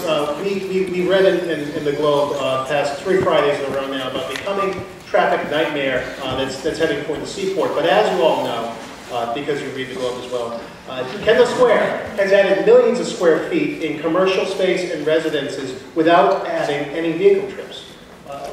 We're going to work our way down the line from Felix down to Charles. What lessons do you learn from the Cambridge example, and is that replicable in the seaport? Kendall has managed to add millions of square feet in residences and commercial space without adding any traffic trips. Is that a doable goal in the seaport? And what do you take from the Kendall Square example? Well, to the heart of this, 30 seconds. Sorry. Sure, 30 seconds. Got it. So to the heart of this is really, are we as leaders, all of us hoping to be the next mayor of Boston? One of us will eventually be the next mayor of Boston, prepared to learn from other cities, from other municipalities, from the cities next door, maybe not the cities next door, maybe cities across the country, maybe a city across the world. My answer is yes, absolutely. If they manage to figure it out, we should look at it. Yeah, we should learn from Kendall. There's a lot to learn from Kendall, not just traffic management, but also in terms of clustering and producing new businesses. But Kendall has better transportation, public transportation options than the district, the innovation district, right? So I think it's a no-brainer. If we were to invest the same kind of infrastructure in the innovation district, we would decrease traffic. Charles? I would agree. Strengthening our partnerships and just thinking outside the box, being fast-moving, quick thinking, right down to the modern time. John? I just think this is all about holistic planning and having real infrastructure behind everything that we do, and then having great mixed use is critical to this. So it's very doable. And I'll just randomly throw in, as the Longfellow Bridge is under construction and the seaport's going on, all those pieces we might want to look at. Oh, Secretary Davey left. There you go. We might want to look at increased water shuttle access around the seaport and the harbor. I have to go. I apologize for leaving early, but I have another commitment and really appreciate this opportunity. Thanks a lot. Thank you.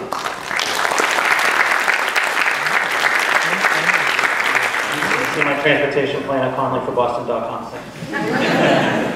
I've been saying that we can learn from Cambridge, and Cambridge can learn from Boston for my entire political career. So I think we can.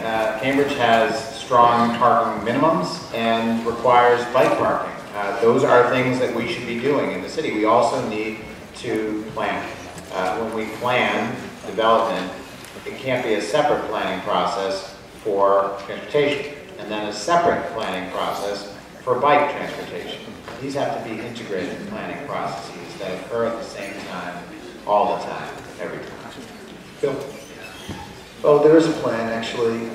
The Innovation District, it's called Civil Line Phase 3. It is not being done because we didn't pass the governor's budget regarding transportation. And as long as we fail to fund the kinds of transportation programs that are necessary for being able to build up a section of the city, that's what's going to happen. But I'm also worried a little bit about the Innovation District not having enough housing. If we had more housing being built in the area, we'd have more people living in there, but it also has to be affordable housing. And it's been pointed out many times, if we had really good planning involved in all of this, we probably could have avoided this from the beginning. I agree with many of my colleagues. I believe that the fact that we do have effective rapid transit systems in place in a different culture in Kendall Square, I believe that could be duplicated in the Seaport District, but it would require additional infrastructure improvements in our transit system. Great, thank you. So now I'm going to ask a question. We'll start at your end and come back. Everyone will have 60 seconds. So there's been a lot of refreshing discussion this evening about transit-oriented development and putting more density near transit, and there's also been a lot of important comments made about the importance of community input. But there's a long history in the city of Boston of those two things coming into conflict with each other, where communities, in fact, oppose tall buildings, oppose additional density, don't necessarily want more development just because there is a transit station. So I want to ask everyone, and be as specific as possible, how would you manage the community input process around development in order to achieve your goals about transit-oriented development and greater density? And specifically, what would you do if there were a conflict between what you thought should get developed near transit and in certain neighborhoods and what the community said they wanted during that process? Well, I would institute a process similar to the Article 80 process, but strengthen it by requiring the community organization, the community corporations that may be established as a result of that process to have a vote on that. And I'll have to live by it. The Community Advisory Committee at the Boston State Hospital, I think, is a good example. We developed 200 acres of land through that process, through a master planning process, and some ideas which were being preferred by the governor or the mayor, many of them were rejected because the community did not want it. And I believe that process should take place in the rest of the city. If there's a compelling public need that I, as mayor, would have to consider if you got any type of override, I would make that as difficult as possible. Bill? Okay. This is all about master planning. We do a terrible job in the city of Boston with regard to master planning. When it works well, we can often come up to some sort of understanding of what we're looking for in our neighborhood. I participated in a master planning process for the Columbia Point area a couple of years ago. The result of it was a plan that was vetted by the community and vetted by the institutions on Columbia Point and the businesses. We all came to the conclusion that we needed several thousand units of housing in that area, and that was passed. And it was passed because we had an opportunity to think about it, to deal with it, and to ruminate about what its meaning was, what kind of vision did we have for that area, what would we want to see happen. I think good master planning will lead to good vision for our communities and will lead to great development that answers the problems of our community. It's the kind of thing that didn't happen in East Boston with regard to that casino. If we had a good planning process, we would have never come to that. People in East Boston would have never decided to have a casino in East Boston. If we were going to be able to do, if we're going to be able to do good master planning, we need to make sure that everybody's engaged in the process and it takes the amount of time necessary to be able to come up with a good process and a good plan. There's some expression that's like something like a city gets the politicians it deserves, or something like that. Well, I would say a city gets the planning that it makes real. I think the problem with why there's so much opposition for planning, for density and real development in our city is because the planning process is not real. It's a dog and pony show. It's not real. I believe in a planning process where the client is the neighborhood, where real planners go out, where real architects go out, where real transportation planners go out and engage the community. And when the process is real, I believe that people will come out. And so instead of just having professional meeting goers who are great and who have invested so much time and energy in our city, but they're tired and they need new life and they need the rest of us to come out to these meetings. If it's real, I believe we'll all come out to those meetings, and I think that will be the difference. Exactly. With the neighborhood development corporations, the Main Streets, task force, nonprofits, we have to realize that this is a democracy, and this is your year where you can vote non-productive elected officials out of office and productive elected officials into office. So it's about bringing back that trust. And as I stated earlier, when it comes to community policing, when I was at Latin school, listen to the people, and then the final word is the mayor. But the mayor has to speak for the people. Yeah, I spent 2 decades of my life doing community planning. I'm a community planner by both profession and training. There is a good way to do community planning and a bad way to do community planning.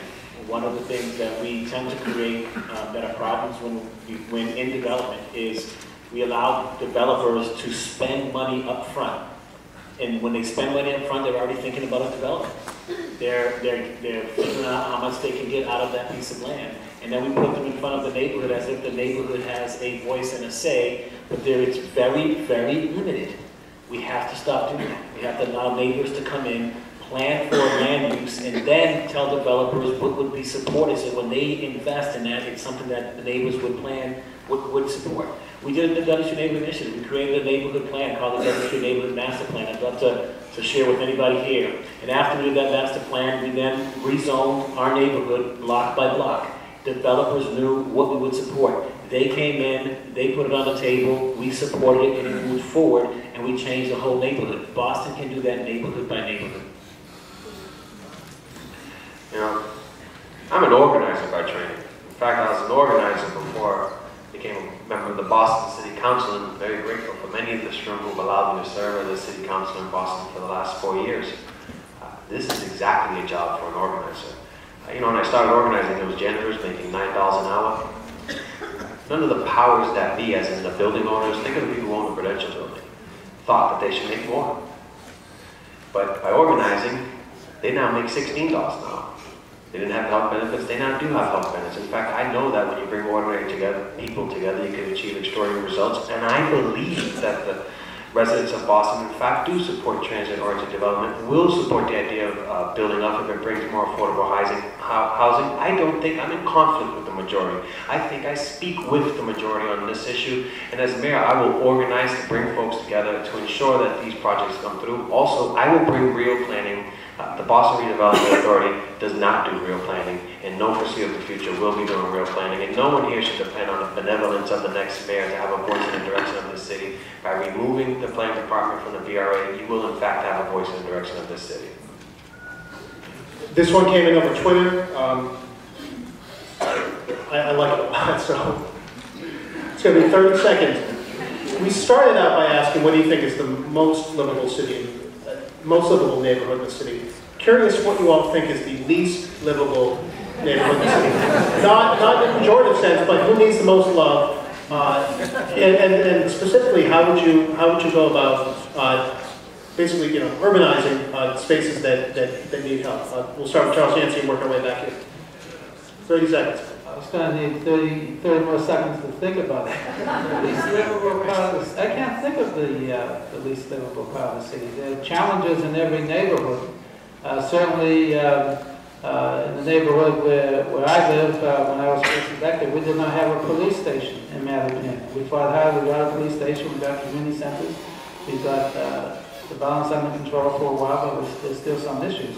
I happen to believe that Rochester and Mattapan are one of the better places to live. I can't speak for some of the other neighborhoods, but there are challenges there that we can deal with, and certainly will deal with it as mayor of Boston. Bill, in terms of transportation infrastructure, parks, open space, the things that we generally agree on as livability, who needs the most help, and what would you do to bring it up? Well, there's certainly open space deserts in our city. Kind of southwest of Cotton Square, there's areas that don't have any real open space whatsoever and are pretty far away from it and have just a bus line to bring you to a long trip to a subway line. It costs a lot of money to be able to use public transit in those areas. There's not a good access to supermarket or other good stores that you could buy things in. I think that what we need to do is we need to look at better planning for neighborhoods that have these food deserts and open space deserts and transportation problems, and that's one of those areas that we really need better planning on. I've been talking about this the entire campaign. I think this is the issue.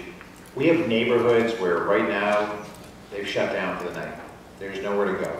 There's no restaurant to bring your family or to grab a late night dinner. There's no supermarket to get last minute shopping. There's no community serving bank that's investing in a business district, and the business district that is there is wholly inadequate. We have neighborhoods that are craving the very amenities that we all crave. They want great places to bring their families and to go shop, and we need to build that. That's not going to just happen. We need to create empowerment restaurant licenses. We need to replan and rezone those communities and build housing for those communities. That's where we need to put our work. Charles? So the question is, who needs the most love, correct? Yes. Real simple, the underserved. When you look at a chain, you look at the weakest link, you strengthen the weakest link.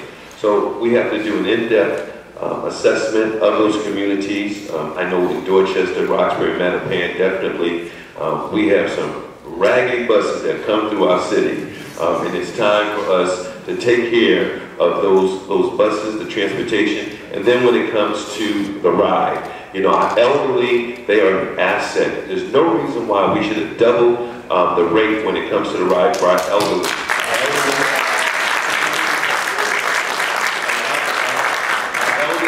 They're an asset, and they shouldn't even be living under a threat of losing their homes or being homeless. I guess there are a couple of different lenses you can use to sort of answer this question by, but I would think Mattapan. Mattapan is a neighborhood that feels disconnected. You don't have really great transportation options to Mattapan. The square, Mattapan Square, talk about needing some love. Mattapan Square needs some love. You don't have a lot of good pedestrian reason for pedestrians to be in and out of Mattapan Square. There's low activity. I was just talking to the director of the Mattapan Farmers Market, right? I mean, we've got to figure out how to really invest some more activity in Mattapan and make sure that there's transportation.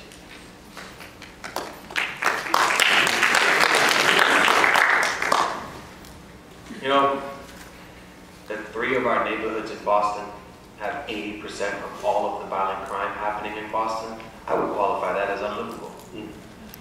80% of the violent crime in Boston is happening in 3 neighborhoods. Those are the neighborhoods that need some love. How do we get there? Real plans to create pathways out of poverty. When the unemployment rates go down, so do the crime rates. How do we get there? Improving our public schools and ensuring that we're committed to closing the achievement gap, the civil rights issue of our time. And yes, it includes transportation, because when there's transportation justice, the neighborhoods have an opportunity to rise. And when there's not, they don't, and we're choking the life out of them. Great. So, we're going to ask one more question. We'll start at Felix and go back, and then we'll give everyone a chance to make a closing statement. So the question is about the role of the business community in making our city more livable. And in the transportation city, we have a great city of more than 600,000 residents, but during the week, we actually have close to 850,000 people in our city because of the folks who are working here. And we obviously want folks to come to Boston to work. We want employers to be here. They use the same transportation system their employees do, and their employees need our city to be livable, whether they live and work here or just work here and go home at night. How would you work with the business community? What would you expect from the business community in making a contribution to livability and to improving the transportation system in the city? They must be, and at times, I'll say they have been, partners when it comes to transportation. When developing new projects, we have got to work with the developers and the incoming businesses to have them understand the 4 basic modes of transportation and understand that we must develop around those 4 basic modes. But we also have to support our small businesses, right? By making neighborhoods more walkable and bicycle friendly, you are actually supporting the small business districts. And that relationship, I believe, is understood within our small businesses and with folks who want to go and walk through and shop. And I'll say, frankly, I'm also the only candidate up here who has a very real and direct plan on how we would support our small businesses by ensuring they have access to credit. It's called Invest in Boston. I bring it up because tomorrow the City Council will be voting on this. $1 billion in banks today that the City of Boston has, $1 billion. And we don't ask a single bank if they lend to small businesses, potential homeowners, if they're part of the foreclosure solution or the crisis, if they support development projects that bring more housing to our city. We don't ask those questions and we give them $1 billion. I think that's wrong. So I filed legislation called Invest in Boston that says if you want that money, tell us what you're doing in our neighborhoods, and we'll do business with the banks that invest in Boston. That vote is coming up tomorrow at the Boston City Council. I ask everybody here, regardless of who you support for mayor, please support that legislation and call the City Council and tell them that you do, so that we can pass that and really help ensure that we rejuvenate every small business district in our city.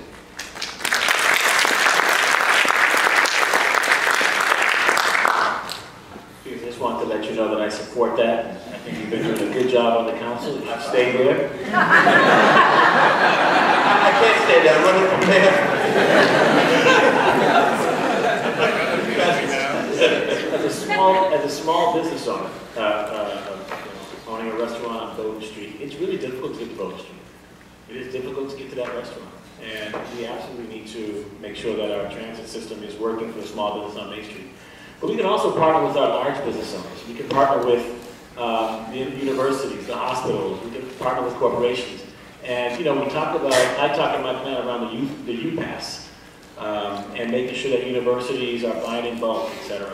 Well, we can give right now. Large companies provide administrative ways for you to buy, but we can provide large companies with more incentives to create, to campaign and have their employers buy more, and then the more they buy after a certain percentage, we can give discounts. And I think we can work with them on that and make sure that they're a partner in supporting our transit system. I will agree with the two. However, we have to remember that Boston is a 24-hour city. I worked the midnight shift when I was a Boston police officer, so we need full services. However, I think the small businesses have contributed enough. We need to start giving small businesses incentives, especially when they hire people from the community, and those small businesses that have been in business the longest, and we give them bigger incentives. Thank you. Felix, I support the legislation, as you well know, and I congratulate you on the great work that you did on it. I also agree with John Barros. I think you should stay on the city council. I mentioned to this crowd tonight that I have an urban caucus concept, which is bringing people together to be a force of change at the State House. That also includes businesses. Early in my career, I worked with restaurants, nightclubs, third shift employers like hospitals to get the MBTA to run a night owl service. And for a brief period in our city, we had MBTA until 3 in the morning. I promise you, I will bring that back. And we'll bring it back by, sure, lobbying, but also through plans like UPass. UPass would require every single college and university to buy a Charlie card for their kids at a significantly reduced rate. It would raise about $50 million, and something like the MBTA Night Owl service, I think, is around $10 million. We'd have plenty of money left over to spend on other resources. I also support Felix's legislation and will be happy to sign it as mayor. I plan on passing it on Wednesday. All right. Oh, wait. I've been working with the business community for most of my career, over 30 years, and have sit on various boards with the Chamber and the Massachusetts Roundtable, the AIM, other organizations. And I can tell you that they were the ones that came up with the alternative billion-dollar budget for transportation that was largely funded by the increase in gas tax, which I think is a really good thing to move for. I assumed that the legislature would take the opportunity to look this as cover, you know, hey, the business community is behind this, so you don't have to worry about passing an increase in taxes, but they didn't. They didn't pass it, they passed a lousy bill instead that only funds a portion of what's needed for transportation costs. I think it's really important that we engage the business community. I think the business community can be allies in many of these things. They don't want to see Boston's population have to move out. They want more housing in the area. They are willing to participate in these. I think what they need is leadership from a mayor who is able to work with them on a fair basis, that doesn't play, you know, doesn't do the crony thing, that makes sure that everything's on the up and up and things are being reformed, and that there is a plan and a vision for the city that includes them. I call upon the business community to support our schools, to support our students, to support the proposal to establish a rapid transit line along the Fairmont line to make it easier for people who live in Dorchester, Roxbury, Mattapan to access the jobs downtown that so many people from outside of the city of Boston have at this time. I also wanted to add, in reaction really to the previous question, that some of the best homes in the city of Boston are located in Mattapan. Some of the best people in the city live in Mattapan. And the greenest building in the entirety of the city of Boston is in Mattapan at the Boston Nature Center. We have a lot to offer. And while there are challenges and certainly areas where we need to improve infrastructure in that part of the city, I don't think anyone at this table meant to suggest that Mattapan was unlivable. It is extremely livable, and we certainly know that in spite of some of the violence that takes place in different parts of the city, including Mattapan, that there are great people who live there, and it's extremely livable and a great place to raise a family. So we appreciate everybody's very thoughtful answers, and we want to give each of the candidates an opportunity to make a closing statement on anything that you would like to say to the voters in 30 seconds before we end our forum this evening, and we'll start at the far end and come back down the table. Yes, my name is Charles Yancey, and I'm running for mayor of Boston because I have a vision of the city, of being the cleanest city, the city with the best schools, and the greenest city in the United States of America. I have 30 years of experience in city government, more than any of my opponents. I've raised 4 children And now my wife and I are the proud grandparents of 5. We are dedicated and committed to providing a strong vision for the city of Boston, one where city government works for you, not the other way around. Thank you very much for attending this conference this evening. Bill? This election is about vision and leadership. Boston was founded on a grand vision, right? John Winthrop, City Upon the Hill. We can achieve a grand vision if we're able to harness the great resources of Boston. We can do this. Boston is a great city, and Boston can be a great city across all of its neighborhoods. It's the reason why I oppose the casino. The casino is an insult to that grand vision for Boston because it taxes poor people for the benefit of filling our revenue. It's also something that we need to do as a community. We need to understand how we can become the great city that we can be by harnessing resources, by bringing all of our institutions together, and by meeting with people to make sure that we're all on board to achieve that grand vision. I ask you to consider me. I'm the second person on the ballot. Thank you for listening. Mike? I've been riding a bike my whole life. In 2002, when I was a freshman on the city council, I had one budget priority because I knew that Boston was the worst bicycling city in America. And it was to hire a bike czar. Nicole Friedman's here and done a great job, Nicole, and I appreciate your service in our city.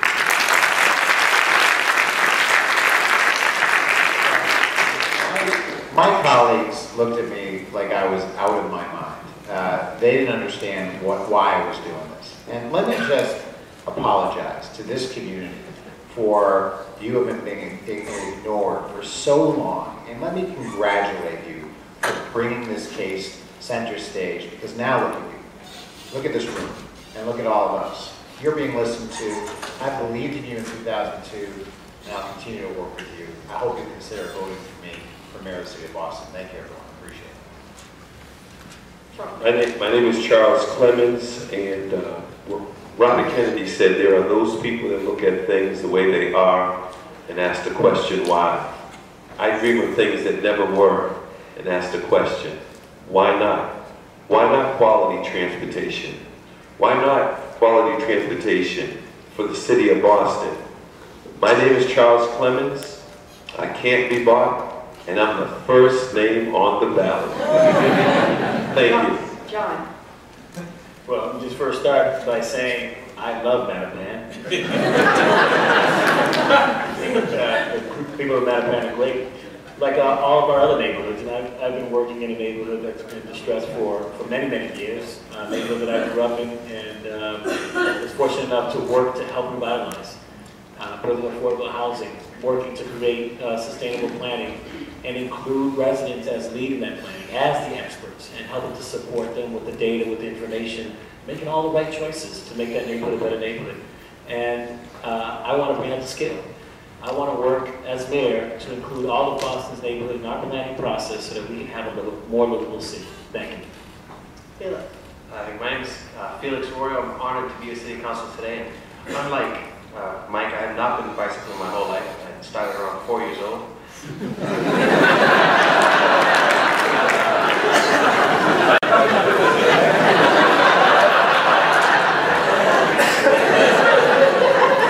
I took the training wheels off around 5. Start proving. I'm committed to transportation justice, and I'm committed to a city that plans around all 4 basic modes of transportation all of the time. Walking, cycling, vehicle, and public transit. Why? Because I'm committed to creating pathways out of poverty for the 1-5 Bostonians living in poverty. Because I'm committed to closing the achievement gap in our schools. Because I'm committed to having safe, affordable, and healthy neighborhoods. And I know that transportation justice helps do that. I understand the holistic relationship that we have and how transportation justice helps create all those things. I ask all of you to please consider me for a vote on September 24th for Mayor of the City of Boston. For more information, please visit forwardfelix.com. Thank you to all.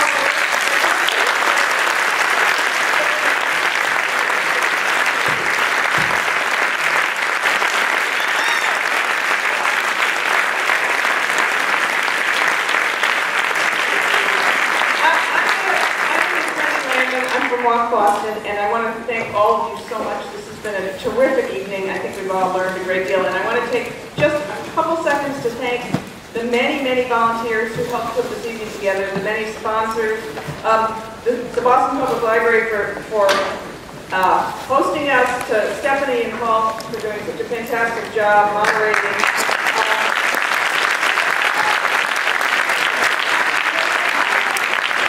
We're going to let our candidates leave because we know you have places to go. Thank you so much.